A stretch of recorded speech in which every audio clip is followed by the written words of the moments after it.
Mr. Wood, it's a real pleasure having you with me here. Pleasure to have you here. We won't tell you that we also like to call it God's country.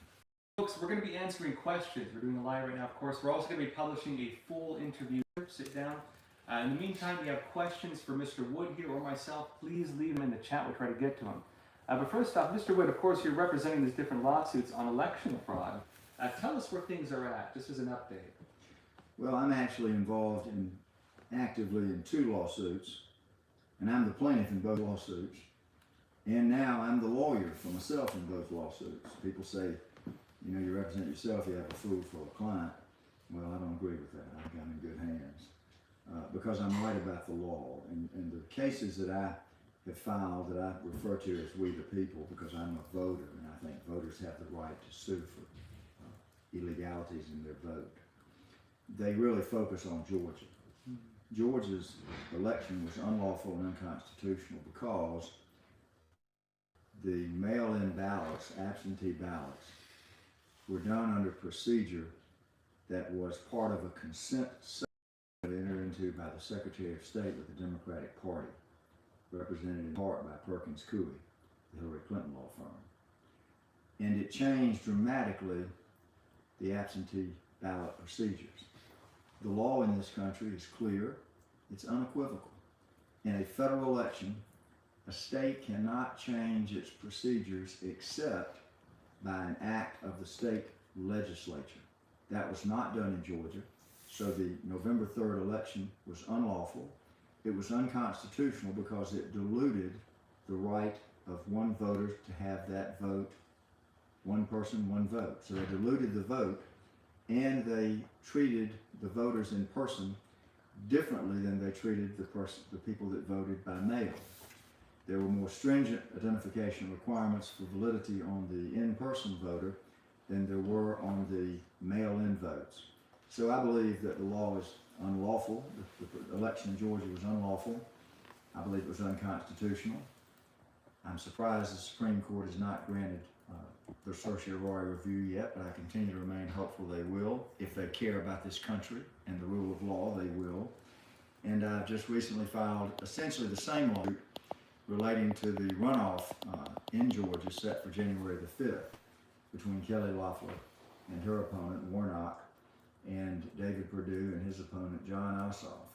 I don't like Ossoff, and I don't like Warnock. I don't think they're solid people for our country. But I've got concerns about the runoff because it was based on an unlawful, illegal election. So it's unlawful and illegal. And I don't think people in this country, Josh, should willingly participate in a rigged election, because what you're doing is validating the November 3rd rigged election if you participate in another rigged election stemming from it in the form of the runoff. So my lawsuits go to that main issue about Georgia, although in the second case, I've put in a wealth of evidence of the actual fraud that took place in respecting the election, which I didn't have when I first filed the lawsuit, but which Sidney Powell has filed and presented to a number of courts. And inexplicably, that evidence, which is massive and authenticated, has been ignored by the courts.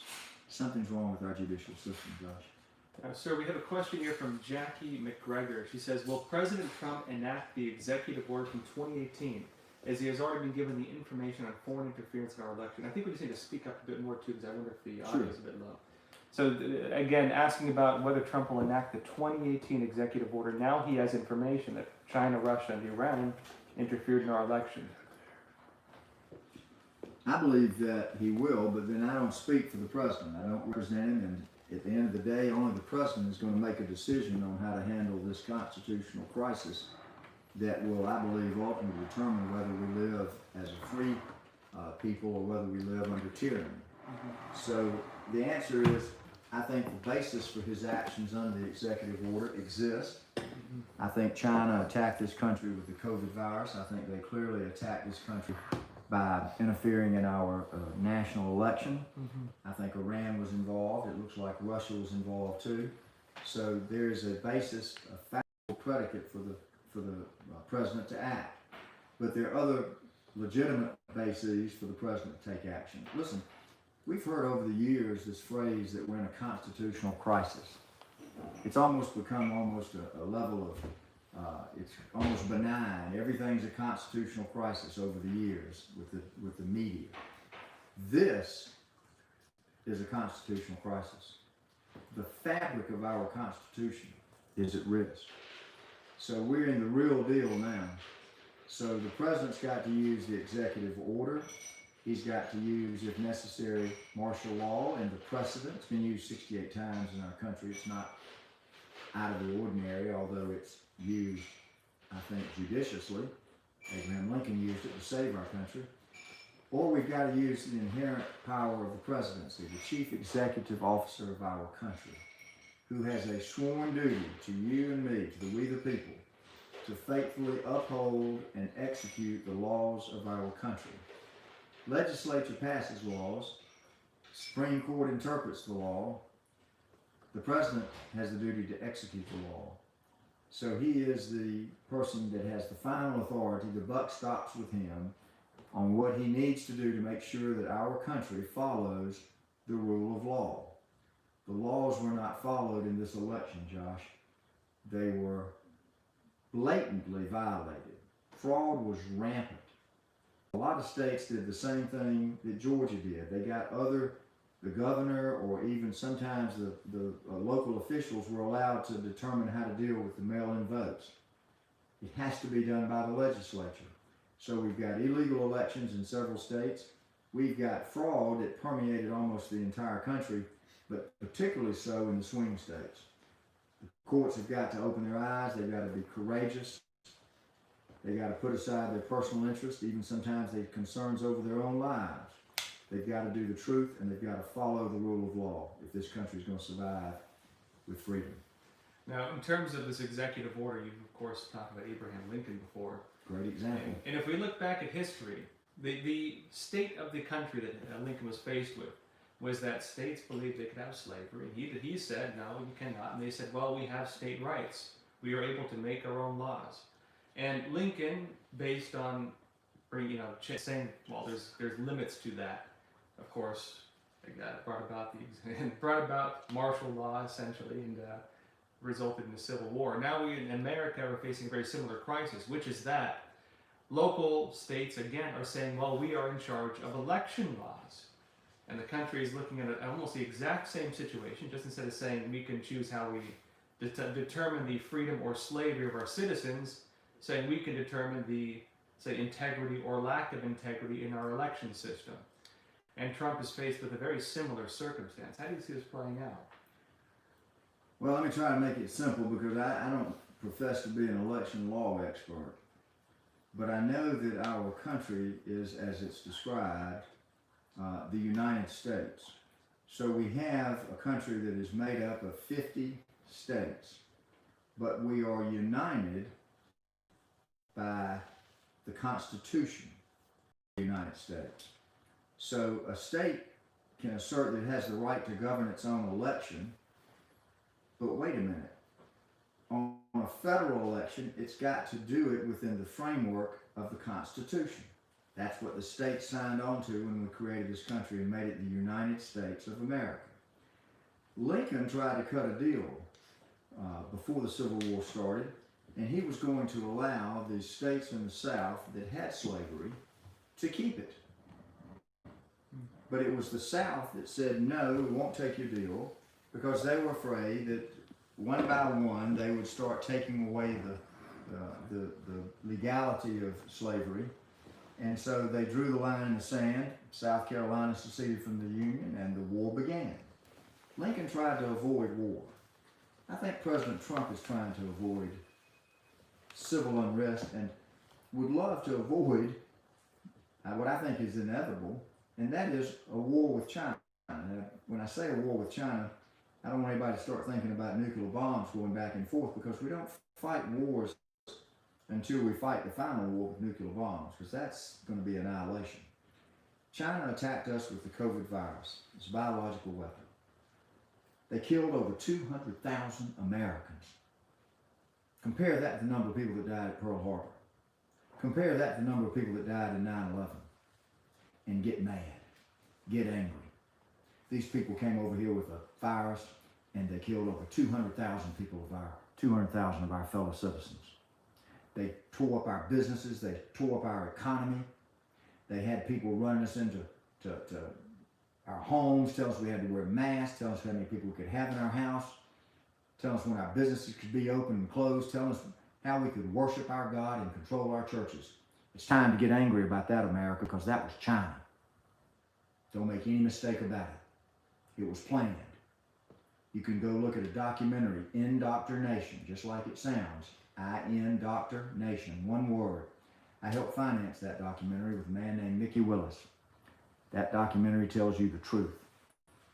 The pandemic was the plandemic. It was planned. We've had a virus in our country ever since 2000. 2000 election year, it was Y2K, computer virus. 2004, 2008, 2012, 2016, there's been a virus every election year. Why? Because they were grooming us. China plays long term.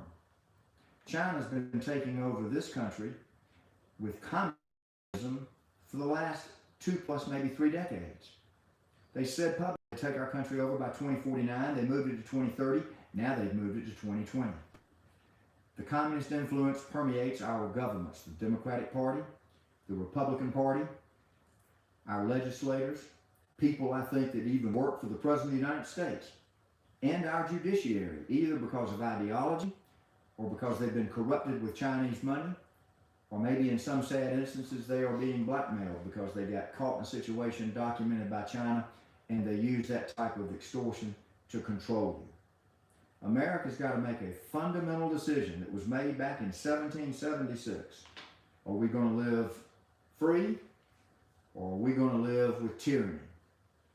We didn't take it from the King of England when he tried to control us unfairly without our voices and our representation. If we don't stand up now and fight for our freedom, it's going to be China and the globalists that are going to be telling us how to live our lives without representation. So it's time for America to realize this is 1776 again. This is time to stand up and be counted if you love liberty, if you love freedom, if you want your children and your grandchildren to live as free individuals. And remember, what America does impacts the world. We are the shining light. We are the beacon.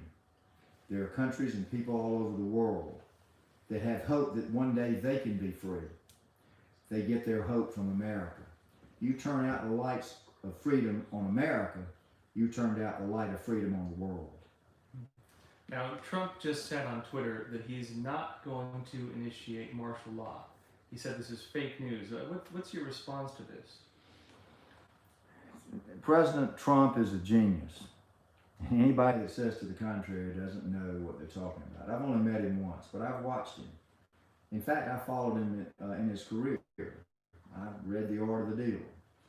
I voted more for him in 2016 because I thought Hillary Clinton was a crook. And I think Hillary Clinton is a crook. I know she is. So I picked at the time the person I thought that would come in, and I chose between chaos and a criminal. I chose chaos because we needed chaos in Washington, D.C. We needed somebody to come in there and shake up the structure. We got a bunch of career politicians who've been bought off with money, who are interested in themselves only and not the people. We need to shake it up and change it. That's what Trump's been doing. The people in power don't like that. They don't want to put, they're not standing up and fighting for him. Even the Republicans are not, because the Republicans are part of the good old boy network. We got to get rid of the good old boy network. We got to start sending people into government at the local, state, and national levels that care about the people, that represent the people, that don't go there to make money, stay in office for the rest of their lives, and build up first their own personal power and influence. We got to go back to citizen statesmen, where people go serve their country for a period of time to help it run itself in terms of the law and the government, and then they have to come back down and live in the world that they helped create by their laws. We got to get back down to reality. We got to get back down to truth. We got to get back down to honesty in government. Our government has been corrupt for decades. Now, folks, again, we're sitting here with Lin Wood. Those of you who have questions for him, leave them in the chat. We'll try to get to them. We have a question here from Tony G. It says, Mr. Wood, what are your thoughts about Justice Roberts, and is there a possibility for him to be taken off the bench? Well, I'm a lawyer, and as a trial lawyer, one of the things I do most is ask questions, either direct questions to my clients or witnesses, or cross-examination questions to the other side.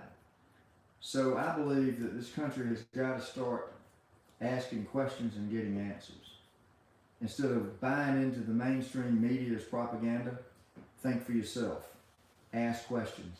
Look for the answers. You'll learn the truth. There have been strange things about Justice Roberts, starting with the Obamacare ruling, when he said it was a tax, not a penalty.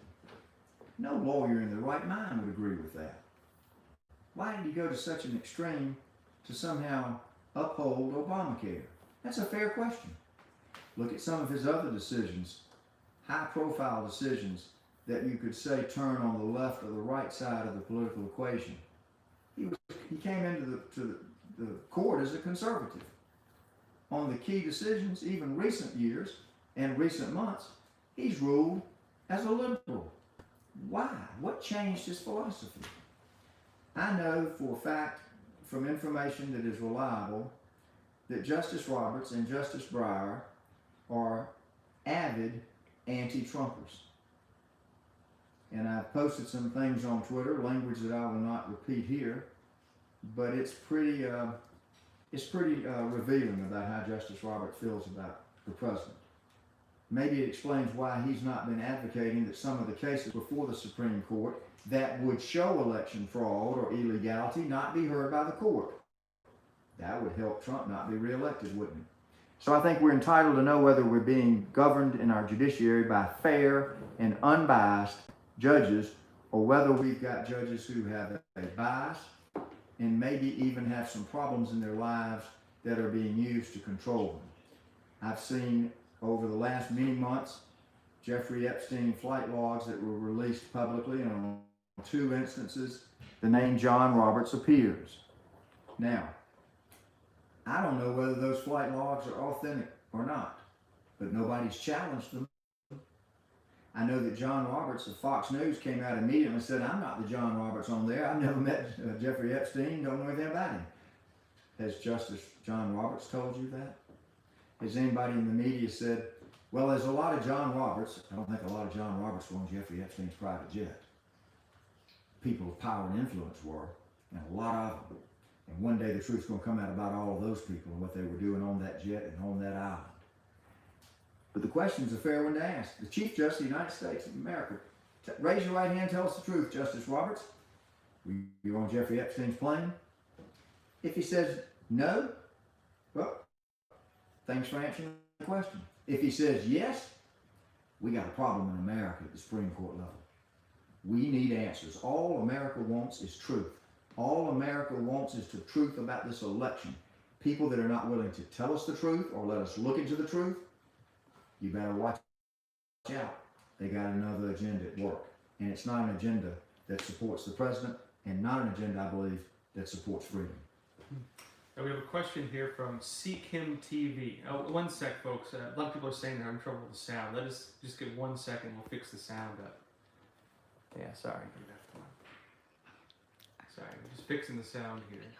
I never had anybody tell me I spoke too softly. They used to yell down saying, don't raise your voice at me on cross-examination, Mr. Wood. Yeah. And so, folks, again, we're sitting here with Lin Wood at an undisclosed location in South Carolina. We're just... Oh, just me. Keep going? Okay. So this is a question. Let's go with this question again. It's from, and folks, sorry about this. We're just fixing the sound. But again, we have Mr. Wood with us, Lin Wood, answering questions. If you have questions, please leave them in the comments. So again, Seek Him TV asked, Mr. Wood, is there any hope for Trump? And the answer is absolutely, unequivocally, yes. President Trump won a historic landslide re-election. And Biden and the people that are trying to take over our country tried to steal it. there is a mountain of evidence, affidavits sworn, authenticated videos, expert analysis. It's overwhelming to the point of being conclusive. They clearly tried to steal this election. President Trump won, I think, over 80 million popular votes. I've seen significant information that would suggest strongly that he won 410 electoral votes. And the people know it. That's why you see the anger in the people, because they know who they voted for and they know who they didn't. Joe Biden and Kamala Harris didn't even campaign because they knew or thought that they were going to buy the election. Trump's numbers went up significantly in the African American community. They went up significantly in the Hispanic community. He set a record, at least what they tell us, of more votes than any president in the history of the country. And he actually got a lot more. I think they say he got 74 million. I think he got over 80 million because they flipped with computer software votes from Trump to Biden. So the question is, will truth prevail? And I believe yes. And if truth prevails, President Trump is reelected 4 more years. I believe in truth. This is from a question from Sharon Quindy. Why is the judiciary refusing to hear evidence of election fraud? I believe that the judiciary, just like our state, local, national government officials, have been infiltrated by communism and its influence. I think there are judges that perhaps have been corrupted by money. I mean, corruption is not something that doesn't apply to judges. Look at the history of our country. We have plenty of corrupt judges. Look at the judge that was dealing with Michael Flynn's case, Emmett Sullivan. Have you ever seen such in your life? I believe Emmett Sullivan's corrupt. I'd look into his dealings with Elijah Cumming, now deceased. But I believe that judges that are scared. I believe that there are people that are being threatened. Their families have been threatened. Their livelihoods been threatened. Their lives may have been threatened directly. There's no explanation. What we need are judges with courage. Judges that are willing to do the right thing regardless of the cost to them personally, to put the good of the people first, to put the rule of law first, and not their own selves. No judge that I'm aware of has even mentioned, I know in Georgia, they don't even mention the evidence of fraud, and it's massive. They don't say, well, I'm concerned about this evidence of fraud, but the law says this. They don't mention the fraud. Why not? Because they're trying to do the mainstream media's propaganda line, which is to keep us divided between informed and uninformed. If judges start talking about the evidence of fraud, 50% of the country that's been listening to the mainstream media who doesn't mention the evidence of fraud is going to start asking questions like, hey, was there evidence of fraud? 50% of the people in this country don't even know it because the mainstream media has censored it. I can't believe that we have so quietly sat by and allowed ourselves to be controlled by this COVID-19 mess, the China virus. But I can't believe that we have allowed ourselves to be censored. What makes America different than any other country in the world is free speech. And yet we have watched over the last several months where we have been censored. Speech has been censored. Valid information and ideas and facts have been taken out of the networks. So why are we being subjected to censorship? It's because in a color revolution, you ultimately want to get to the point where the people only hear one side of the story. We're in a color revolution in this country. We had a disputed election. The playbook is now for violence in the streets. They planned it. It's going to happen. People tell Trump, President Trump, if you do this, there's going to be street violence. There's going to be street violence either way. That's part of a color revolution. They've divided us. They've tried to make us angry with each other so that we'll end up fighting each other. They want to divide us to take us over. We're going to unite when we realize that we're fighting a common foe. China, with involvement from Iran and involvement from Russia. Don't forget this. They killed over 200,000 Americans with that virus. It's time to hold them accountable. Actually, on that note, so Dano just asked, just want to say, God bless you, Lin Wood. What do you think the country should do to fight Chinese influence, not just in the political class, but also among ostensibly all of our business leaders? Don't buy their products. Buy made in the USA. Don't let China take our money to build its communistic party's totalitarianism regime. It's not even a matter of doing it for ourselves. Do it for the millions of people in China that are oppressed, that are crying out for freedom, but they're being put in prisons or they're being killed and we don't even know about it. Why you would believe anything that comes out of communist China amazes me. Why you would do business with anybody from China amazes me. The Communist Party does not allow the non-communist people to come over here and do business with you. So if you're doing business with someone from China, you're doing business with a communist who has an avowed public objective to take over our country. I think if you're doing business with China, I think it's an act of traitor. I think it's an act of treason to our country. We got to get tough. It's not just a matter of trying to say we're superior. I'm not saying that at all. But we have a way of life in this country that is based on freedom. That is not the way of life in communist China. Just like it's not the way of life in Venezuela, it's not the way of life in Cuba. And Russia is not the way of life there. The communists don't give their people freedom. Cut out doing business with these people. Look at your politicians. If they're knee deep in China money, get rid of them, investigate them. You're probably going to find they're guilty of a lot of crimes, like the governor of Georgia. So, question here from I Am Rebellion. If the judiciary and representatives are corrupt, as evident as of late, when do you think militias will start taking the law into their own hands? Listen, I don't want to. Freedom of speech does not allow you to utter false speech that harms someone. There's no value in false speech. Freedom of speech also has one other restriction, and that is you should not incite violence. So I'm not willing to say things that people could interpret that would be an incitement to violence. But let's talk about history, and maybe we can answer the question that way. Let's go back to 1776. Let's go back to the oppression that was being conducted on this country by the King of England, where we were saying you're giving us taxation without representation, where you're controlling the colonies without giving us a say-so, and we don't like the way you're doing business, Mr. King. What happened? The Patriots took over. The Patriots fought back. Now, whatever's going to happen in 2020 is going to happen. I believe God controls this world. But all I can say is the last time we found ourselves oppressed by a non-responsive, non-caring government, the King of England, look at what we did then. History repeats itself.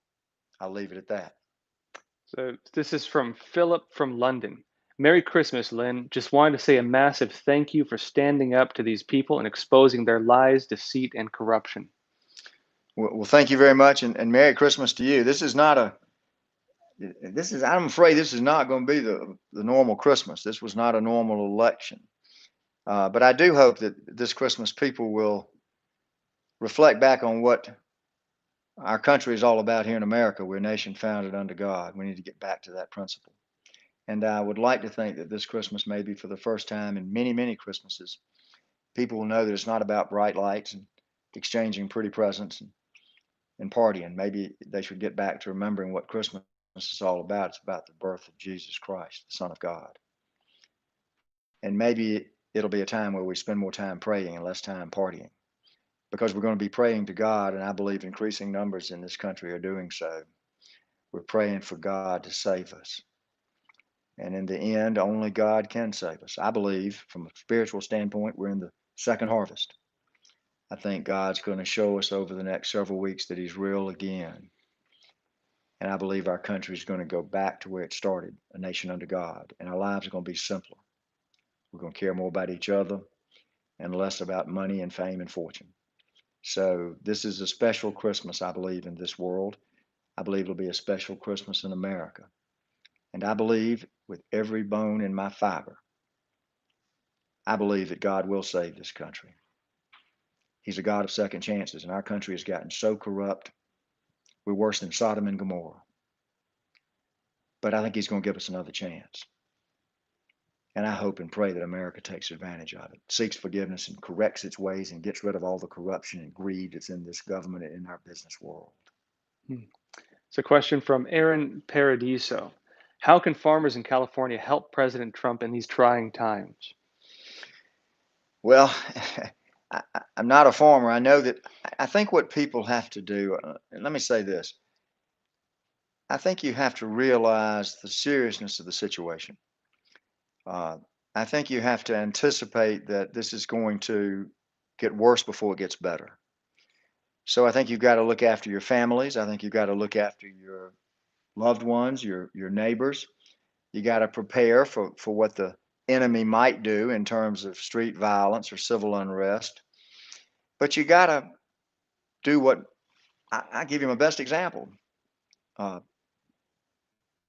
Dr. Martin Luther King Jr. What did he do? He advocated nonviolence, but he advocated civil disobedience. I think it's time for Americans to follow the lead of Dr. Martin Luther King Jr. and engage in nonviolent civil disobedience. Don't wear the mask. Don't be told how many people can come to your house. Don't be told when your restaurant can be open or closed. It's time to stand up and fight for your rights. Farmers have been the folks that make this country great because you survive. We survive off of you. That's why China wants our land, because they want to use it to farm to feed their food. To feed their people, to grow their food. So the farmers, I think, represent the people that go out, and many people in other professions do, and you get your hands dirty and you get your calluses on your hands because you're the backbone of America. Stand up for your freedoms. Set an example to others. Use the power that you have. Maybe you don't send something where it needs to go for a little while until the government has to come and ask you to do it nicely. Maybe they'll start respecting your rights if you tell them that you've got power. All the power in this country belongs to the people, not to the government. It's time for the people to remind the government who runs this country, who has the power. It's the people. It's a question from Sharon Quindy. What can we, the average Americans, do to keep the communists from completely taking over our country? Fight back. Fight back. Look for them. Look at your leaders that are in the Republican Party, for example, that are not actively fighting for an investigation into the fraud in the November 3rd election, that are not actively fighting for the truth to come out that will show that Donald Trump won re-election. Look at those Republicans. Then look to see what ties they have to China or China money. You're going to be surprised to find the influence of China that pervades the people that are not supporting the president, specifically in the Republican Party. So you've got to search for the truth. And in your search for the truth, you've got to speak truth. You've got to be fearless. You've got to stand up and fight for your freedom. The Communist Party has taken over large segments of our government and our business. They've done it quietly. It's insidious. We've been asleep. I believe that we're getting ready to wake up, and I think we are waking up. And when we do, we'll figure out how to deal with the communists. They're not going to take over our country, ever. Now, this is from Norm Robinson. Do you believe President Trump could start a new political party of nationalists? He would already have 75 million supporting him, and he could draw in both conservative Democrats and non-rhinos from the Republican Party. Well, I don't know whether President Trump now, when he finishes his last term, whether he'll finish it as a Republican. I assume he'll keep the title Republican, but the titles don't mean anything anymore. Democrats, Republicans, Good Lord, throw them up in the air, 50-50. You can't tell who's who. Forget about the titles.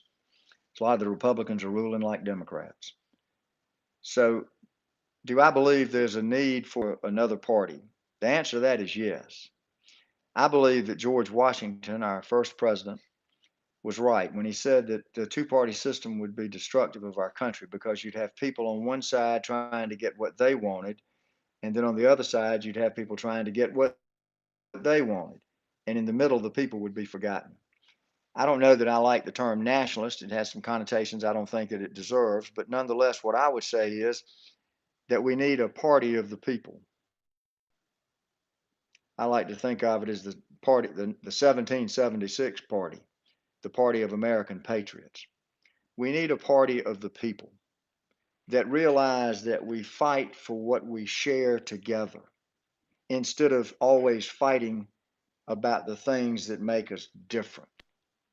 So the people need to be heard in Washington, D.C. They need to be heard in state capitals. They need to be heard in your city councils.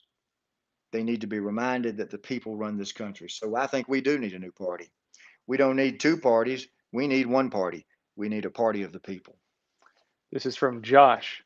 With the constant letdown of the justice system and rhinos, Republicans in names only, what confidence do you have come January 6th? 2018 order, meaning the executive order from 2018, is the way to go, but maybe Trump is worried about the backlash.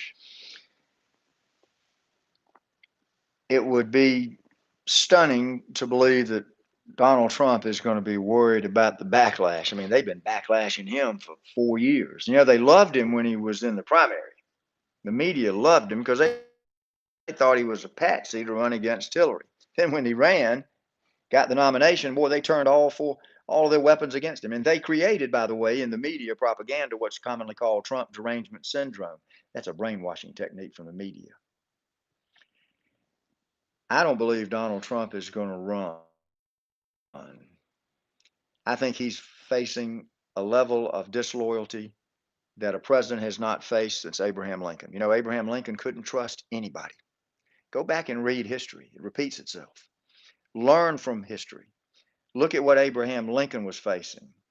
He didn't know who to trust. He had everybody out to conspire against him, but he finally made the right decision. I believe if you look at Abraham Lincoln's history, you're going to find that Abraham Lincoln made the decision by himself, in effect, and his God to do truth. That's what Abraham Lincoln stands for, Honest Abe. I believe that President Trump is in a similar situation. I think he's got people in the very White House, in his office, in his Oval Office, that are not loyal to him. He needs to get them out of that office. It's either lead, and he's the leader, follow, or get out of the way. Ted Turner from Atlanta, that was his line. Other people used it. I believe in it. The president is our leader. Either follow him if you work with him, or get out of his way. I think the president has some people around him, even in his executive branch, that need to get out of his way so that he can lead this American population. He can lead the people that love freedom to maintain their freedom. Get out of Donald Trump's way. Let Donald Trump be Donald Trump. He'll lead this country to freedom, just like Abraham Lincoln did over 100 years ago. It's a question from Bill Bones. Do you think that the president's ultimate trump card is martial law if all else fails? I hope so before the legal transition takes place with everything we have discovered about the Bidens. The Bidens are corrupt. It's the Biden crime family. Before that, it was the Obama crime family. Before that, it was the Clinton crime family. And before that, it was even the Bush crime family, 41 and 43. They're all deep state. It's shocking to hear somebody say that. I voted for Bush's. Well, I actually voted once for Gore. Then I was mad when he created such a fuss. But now I understand why he did and why he had the right to. Not because he was right about Florida, but because our country has to test the integrity of our election process. And that's all we're doing now. It's all we're asking to do now is give us an opportunity to find out the truth and to tell us, you know, was it an honest election? If it was, we'll live with it. Trump will move on and Biden will become president. God help the country if that ever happened. But if it wasn't honest, then let's recognize that President Trump was reelected and let him fulfill the will of the people that voted for him for the next 4 years. So I lost my train of thought, but your, So, your, so your question was, the first part was, do you think that the president's ultimate trump card is martial law if all else fails? well, I think Trump will trump them all. Uh, I don't know if it's martial law. He's got so many trump cards that have not been played for some reason. That would shed a lot of light and truth to the country about what's been going on in our corrupt society. He's got clearly the executive order on foreign interference in a national election, and we know that occurred now. We know that China attacked our country. We know that others interfered, and a lot of Americans conspired with them. They ought to all go to jail. They're traitors. I think he's got the fundamental power of the presidency. He swears under oath to preserve and protect and faithfully execute the laws of our country. He has a duty to do that. He can't walk away from it, just like Abraham Lincoln didn't walk away from it. He's also got the option of martial law. It's been used 68 times. Lincoln had to do it to save the country. Maybe President Trump will have to do it. But it can be done on a limited basis. I've advocated the idea, whether you call it martial law or acting under the authority of the presidency as commander in chief, go into these 7 states, seize the machines, have them tested, have the paper ballots tested. In a matter of days, our military could do it, and we trust our military, and we'd have the answer. Did Trump win? Yeah, he did. But the other side doesn't want you to take those machines and test them or look at those ballots and test them because they know they cheated. Cheaters never ultimately win, and winners never cheat. Donald Trump didn't cheat. He won this election by a massive landslide victory, and I just believe the will of the people. We, the people, voted for him, and we, the people, will make sure that he stays in office for 4 more years. This is from John S. Mr. Wood, what can be done with the ATF making changes to regulations? It appears the ATF, being a non-legislative body, is creating and interpreting laws based on political corruption. Well, and I've heard some of the things about some potential changes they're talking about, but the ATF, I don't have the specific information, but I know this. And ATF's just like these other government bodies. What's happened, and when we talk about the deep state, I think I tend not to point out the obvious. There's an entrenched bureaucracy in Washington, D.C. They don't answer to the voters. They're people that get appointed to their positions, many of them. You can't take them out when you want to. One president can't come in and clean house. He's stuck with this bureaucracy that exists. We've become a country ruled more by administrative rules and regulations than we have legislation. What's the last piece of legislation that Congress passed? Or better yet, name 2 things that Congress has done in the last 10 years or 20 years. We've been governed by, from the president's perspective, executive order. And more than that, we've been governed by administrative rules and regulations. We got to cut that nonsense out because these bureaucrats aren't responsible to anybody except themselves and their own agendas. ATF doesn't have any right to tell us what we can and can't do. That's done by the people, and we let the government tell us what they are allowed to do. We restrict government. So when this type of thing occurs and you start seeing people telling you you got to take a vaccine and you got to stay at your house and you can't have this type of weapon, you got to draw a line. Are you going to live free or are you going to live under tyranny?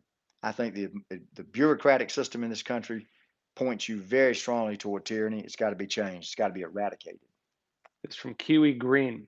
If someone was designated a special counsel to investigate election integrity, would they then be able to confiscate and audit the voting machines? Yes. And they'd probably be able to use the power of subpoena to put some of these people under oath. I've always found that a good, thorough, and sifting cross-examination is a great way to elicit the truth. Confront them with the evidence. Confront them with the documented evidence. Watch them squirm. Point out their inconsistencies. Point out their contradictions. Watch them squirm. Cross-examination is designed to elicit truth, so I think an investigation by a special prosecutor or a special counsel would solve this problem, and it would solve it quickly. People love truth. You can't give people enough truth. The truth's being hidden from our country about this election. This is from Vince J. Will Justice Roberts be impeached? I don't know. I believe in my own heart of hearts that there's something wrong with Justice Roberts. And I won't speculate on it beyond what I know that I've documented about his bias against President Trump. But if he's got any honor, And if there's any truth to the things that are being questioned, then he ought to resign. There's a question here from Lynn G. How can Arizona not comply with a court-ordered subpoena? This is a case we are trying to fight. Well, you know, what's happening is the other side is trying to steal an election. They've clearly showed over the past several months in Portland and other places where they're perfectly willing to engage in lawlessness. People that are willing to engage in lawlessness, why would you expect them to obey the law? Justice Alito ordered the people in Pennsylvania to segregate out the votes, put in one pile and affect the votes that were on or before Election Day, which is the only day that you're allowed to vote, and separate out the votes that were cast after the Election Day. They didn't do it. They didn't follow an order from the Supreme Court of the United States. So the fact they don't want to obey a subpoena, the fact that they have given up on the rule of law in some of our cities, that's the kind of government you're about to get into if you allow these people to successfully steal your election. You're going to lawlessness, which then means what happens? The government comes in, and under the guise of controlling lawlessness, they end up controlling every one of you. So we've got to get back to the rule of law. We don't have to invent new laws. Our fundamental law arises out of God's law, the United States Constitution. It needs to be enforced. It doesn't need to be made part of a judge's efforts to legislate. We need to go back to the fundamentals of what that Constitution says and what the founding fathers intended it to say. We've got to get back in this country to the rule of law, or we're going to lose our country. Question from Steve RB240SX. Have you seen the article on how McConnell's election numbers don't stack up? This could work in your favor for an argument for a transparent audit. You know, it doesn't surprise me. Mitch McConnell is, I believe, as a matter of free speech, I'll express it. I think Mitch McConnell is deep state. I think he's one of the best examples of somebody that's been around in government too long. He's stuck too much money in his pocketbook. He's had too much influence. I think it's time for the Mitch McConnells of this country to go back home, live under the rules you created for the rest of us. I don't know his wife. I know that she is Chinese. That does not impact my feelings one way or the other. I'm colorblind. But I do believe that it's fair to look into her family's financial dealings in China.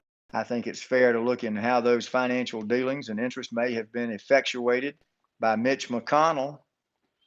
And we may find that if we have an honest audit of our election, some of the Republicans might not have won. I know that Kelly Loeffler got into the runoff in Georgia.